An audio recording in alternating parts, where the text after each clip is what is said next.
Hello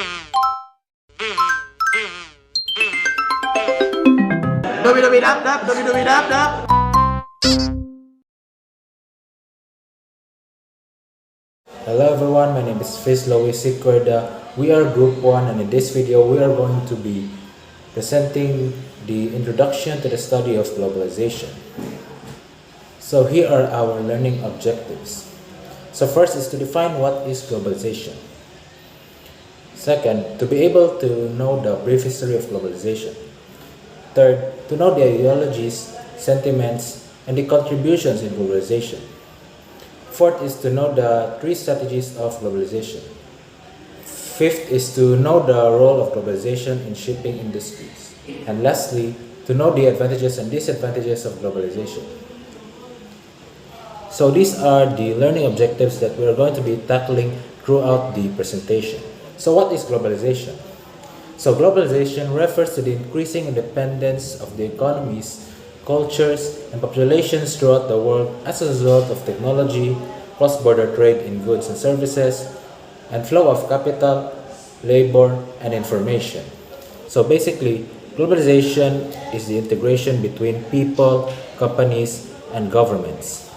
Most noteworthy, this integration occurs on a global scale. Furthermore, it is the process of expanding the businesses all over the world.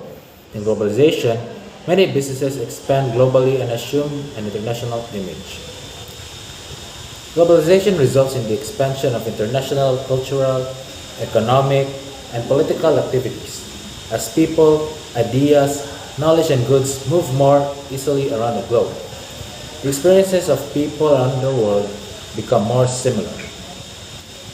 Manfred B. Steger, professor at the University of Hawaii, stated that a matrix of social processes that is transforming our present social condition and conventional nationality into one globality.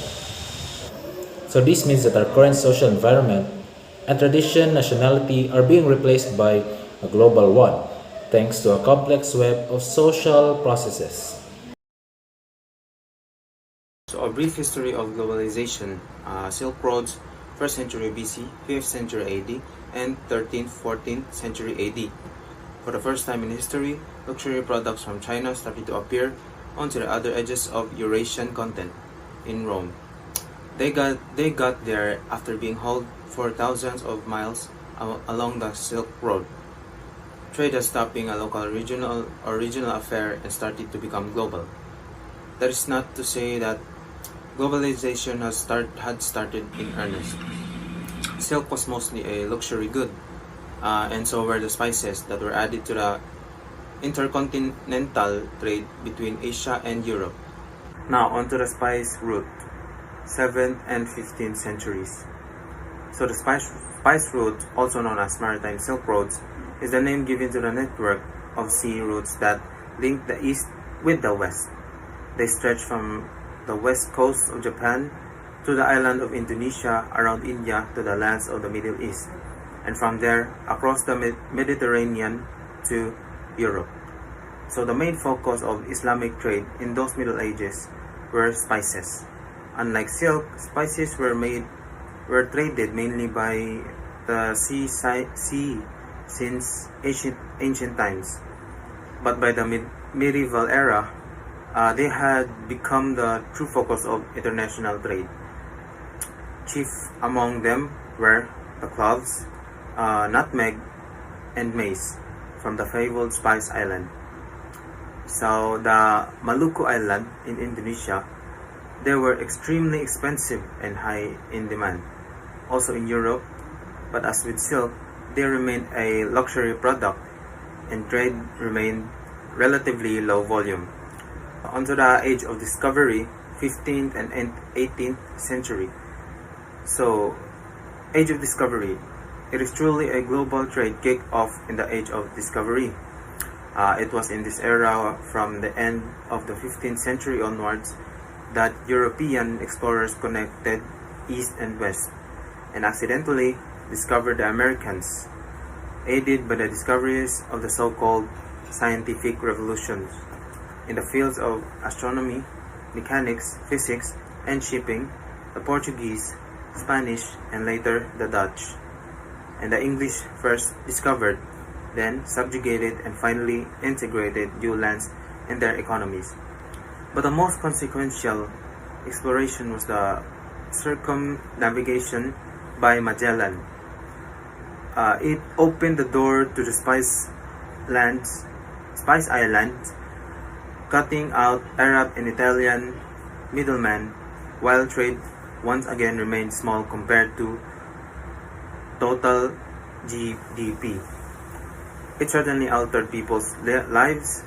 Potatoes, tomatoes, coffee, and chocolate were introduced in Europe, and the price of spices fell steeply.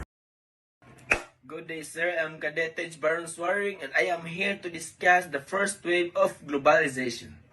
Since we talk about globalization, the globalization first wave, which lasted from 1870 to 1914, is viewed today as the embodiment of the liberal open economic paradigm.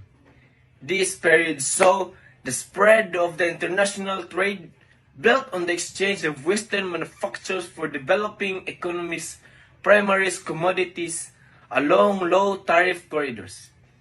The cost first wave of global integration from 1870 to 1914 was triggered by a combination of falling transport costs, such as the switch from sail to steamships and reduction to tariff barriers.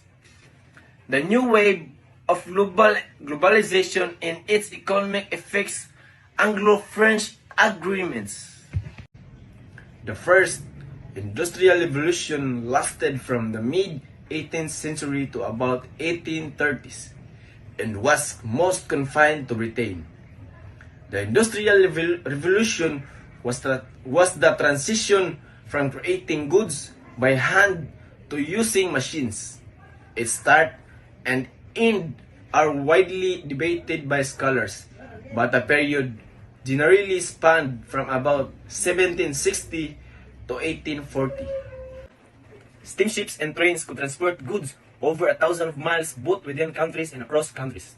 The rate of globalization has increased in recent years, a result of rapid advancement in communication and transportation. Advances in communication enable business to identify opportunities for investment. People have been trading goods for almost as long as they've been around. But as of the 1st century BC, a remarkable phenomenon occurred for the first time in history. Luxury products from China started to appear on the other edge of the Eurasian continent in Rome. They got there after being hauled for thousands of miles the sake of road. Trade had stopped being a local or regional affair that started to become a global. The percentage of the total economy, the value of these exports was tiny, and many middlemen were involved to get the goods to their destination. The economic contagion began around September 4 in 1929 and became known worldwide on Black Tuesday, the stock market crash of October 29, 1929. The economic shock transmitted across the world, impacting countries to varying degrees, with most countries experiencing the Great Depression from 1929. Devastating effects were seen in both rich and poor countries, with falling personal income, prices, taxes, revenue, profits, and prices. International trade fell by more than 50%. Unemployment in the US rose to 23%, and in some countries rose as a high 33%. The Great Depression was the longest, deepest, and widest depression of the 20th century, and is regularly used as an example of an intense global economic depression.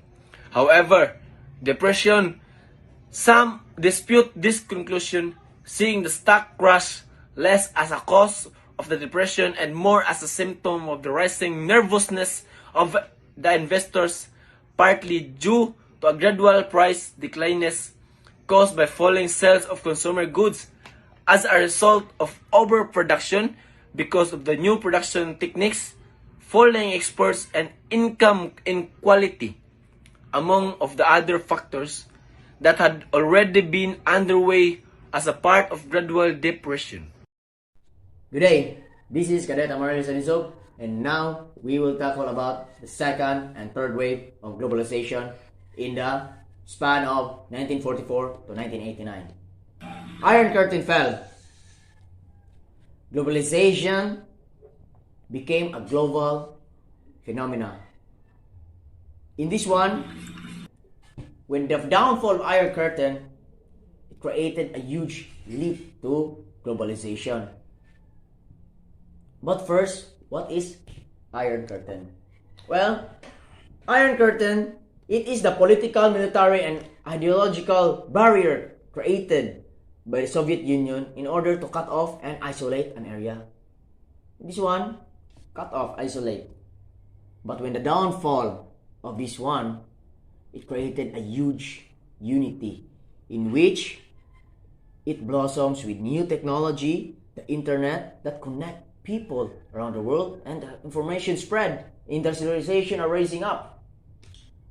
Now, since the globalization is rapidly attacking the future, we have created the WTO, or World Trade Organization, in which it developed through a series of trade negotiation or rounds held under the JTT. The first round are dealt mainly with tariff. But first, what is tariff? Tariff is the custom duty tax levied upon goods as they cross national boundaries, usually by the government, by the importing country. And next, followed by this process, and the next it is followed by the anti-dumping, in which it is the protectionism tariff. So the law is creating its motion in order to minimize, destabilize the quick globalization attack. But then, still, the globalization 4.0 enables people to instantly conduct business and promptly access files from anywhere. Cyber physical, 3D printing, vehicles, and all. It made people rely on it, and it is making the work faster and more efficient. But there is still a lot of downfall in this one. Cyber border hacking and cyber attacks, in which they attack the information of our other country, in which it can create into a huge mess. And of course, globalization, it's all thanks to the effort of people around the world. Ideologies of globalization. So according to Manfred Stiger, that this article seeks to establish that globalism not only represents a set of political ideas and beliefs coherent enough to warrant the status of a new ideology, but also constitutes the dominated ideology over time, against which all of its challengers much define themselves. So it means that globalization is complex because it deals with either economic, political, and social dimensions. It is not easy to define because it has a shifting nature. It can also be influenced by people who define it. So, globalization has been used in both popular and academic literature to describe a wide variety of phenomena, including a process, a condition, a system, a force, and an age. It endows the buzzword globalization with norms and values that seeks to cultivate consumerist identities in billions of people around the world. Globalization as a process, condition, or ideology. First, globalization as a process, it is a set of processes of economic, social, cultural, technological, or institution that contribute to the societies and individuals' relationships worldwide. In simple terms, globalization is the process by which people and goods move easily across borders. Basically, it is an economic concept, the integration of markets, trade, and investment with a few barriers to slow the flow of products, services between nations. Second, globalization as a condition. This doing everything to improve the working conditions faced by workers by offering mechanism and such more means the speed of movements and exchange of human beings, goods, services, and technology all over the planet. One of the effects of globalization is that it promotes and increases interactions between different regions and populations around the globe. And lastly, globalization is an ideology. It endowes a concept of globalism with particular concept or value, a form of social or political philosophy of ideology in which practical elements are once prominent as theoretical ones. It is an ideology that promises empowerment of people across the world, since humanity has been facing common problems in economic, political, and social spheres.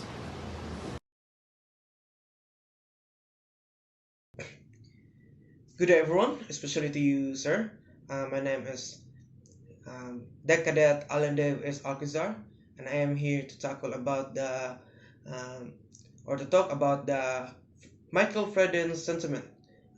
It says that its nationalism is distinct ideology that he stated that for nationalism to be is an established ideology within a loose framework of family.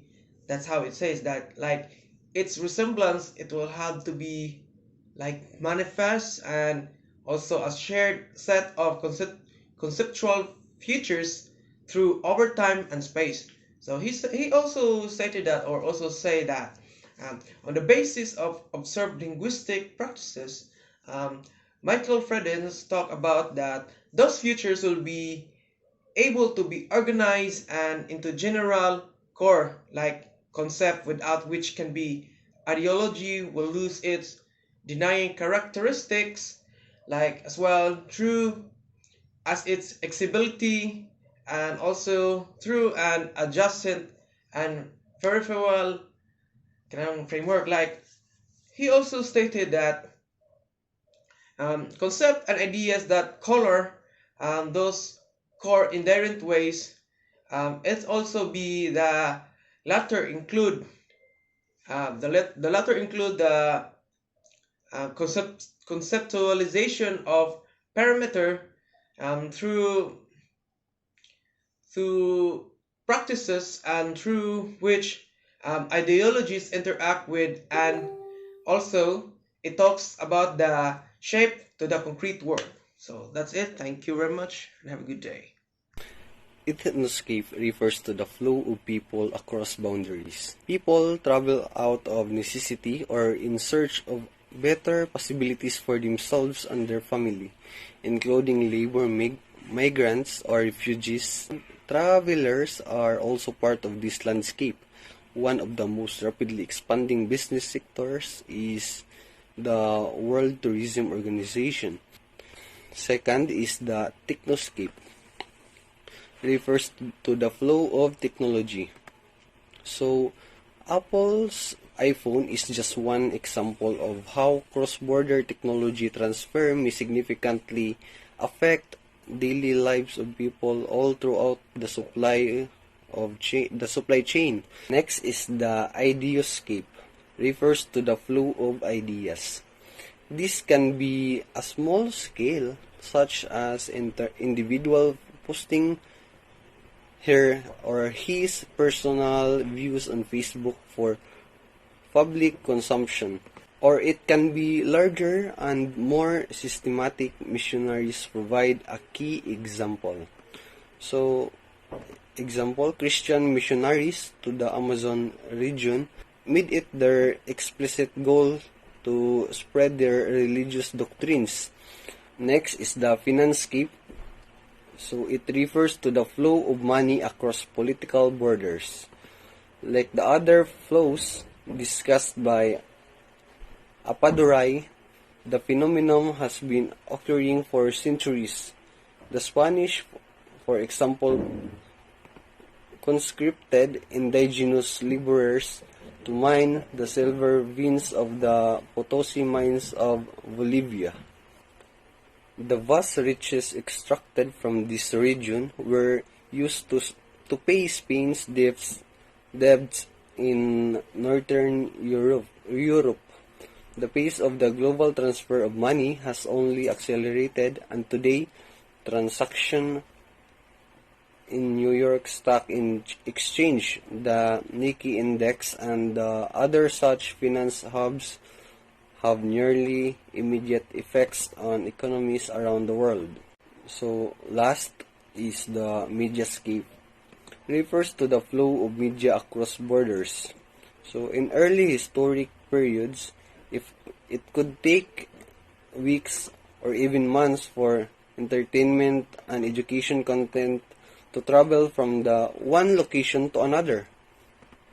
So from the telegraph to telephone, and how the internet and now the internet, media are far more easily and rapidly shared regardless of geographic borders. For example, Brazilian telenovelas may provide entertainment on long-distance African bus trips. Multi-domestic strategies. It means that customers' demands and desires, industry conditions such as the quantity and type of rivals, political and legal institutions, and societal conventions all change based in regions. While using this strategy, the company may tailor its products to the interests and the demands of local clients. As a result, the company may compete more successfully in each local market and expand its share of the land market. Global strategies. This strategy is the complete opposite of a multi-domestic strategy. Some minor modifications to products and services may be made in various markets, but a global strategy stresses the need to gain economies of scale by offering essentially the same products or services in each market. For instance, Microsoft makes the identical software application available in several languages around the world.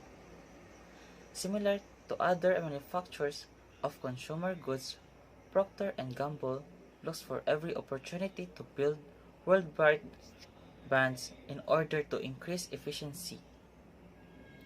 Transnational system. The goal of such a company is to strike a balance between the need to be efficient and the requirement to take into account regional preferences across numerous nations. For instance, popular fast food businesses like McDonald's and KFC use the same logos and staple menu items all over the world. Additionally, these businesses gives in to regional preferences. As an illustration, McDonald's sells wine in France. Given that wine is a major component of French diets, McDonald's strategy makes sense. The contribution of shipping to globalization. First, backbone of global trade and the global economy. Shipping helps ensure that the benefits of trade and commerce are more evenly spread. No country is entirely self-sufficient, and every country relies on maritime trade to sell what it has and what it needs. Much of what we use and consume in everyday lives either has been or will be transported by sea in the form of raw materials, components, or finished articles. Second, food technology, medicines, and memories. With the use of shipping industry and globalization, we are now able to import and export things that are came from another countries. For example, is we import tons of rice in countries like Taiwan, Japan, Thailand, and etc. There are also technologies that we bought from other countries like America, Japan, Russia, and etc. Third, shipping industry has played an important part in the dramatic improvements in global living standards. This means that because of the jobs that give by shipping, people were able to get a lot of jobs because the more a country construct, the more people will have a lot of jobs. Fourth, ships transport more than 80% of world trade and volume about 70% of trade value. The world fleet that carries seaborne trade involves dry bulk ships, container ships, and oil tankers. Because air transportation and land transportation cannot easily lessen the cost used in exploring products, shipping industry is the most ideal thing in keeping more convenient and low-cost transporting. Fifth, shipping connects cost-effective labor markets because globalization has identified overseas labor-intensive markets which encourage transport of raw materials and intermediate products to places where manufacturing costs were lower. With low-cost petroleum and gas energy for vessel propulsion, the cost of semi-finished and rated products have substantially reduced. Sixth, the impact of globalization on human resource. Though seafaring is an age-old employment-generating sector, globalization has augmented absorption of professionals and semi-skilled resources from different countries. This has resulted in multinational crews with very specific international qualification and standards and crew training protocols in place. Most modern ships are operated by talented international manpower. Advantages and disadvantages of globalization. So the advantages is globalization allows us to pull all our resources together. So one of the best examples of globalization within our lifetime is the construction of International Space Station. Second, the globalization would also reduce labor exploitation or issues when borders become less restrictive around the world. People to tend move to location where their best to opportunity exist. So globalization reduces the prospects of tyranny. So as the world moves slowly towards the globalization, it is the 20th century of the nation realized that having the concentrated power within the administration reduced the likelihood of the tyranny in pockets around the globe. So globalization improves the communication access. So the Trump administration announced the new travel restriction on September 2007 to focus on 8 countries. So the North Korea, Libya, Iran, Syria, Somalia, Yemen, and Venezuela, making the America safe in my number priority.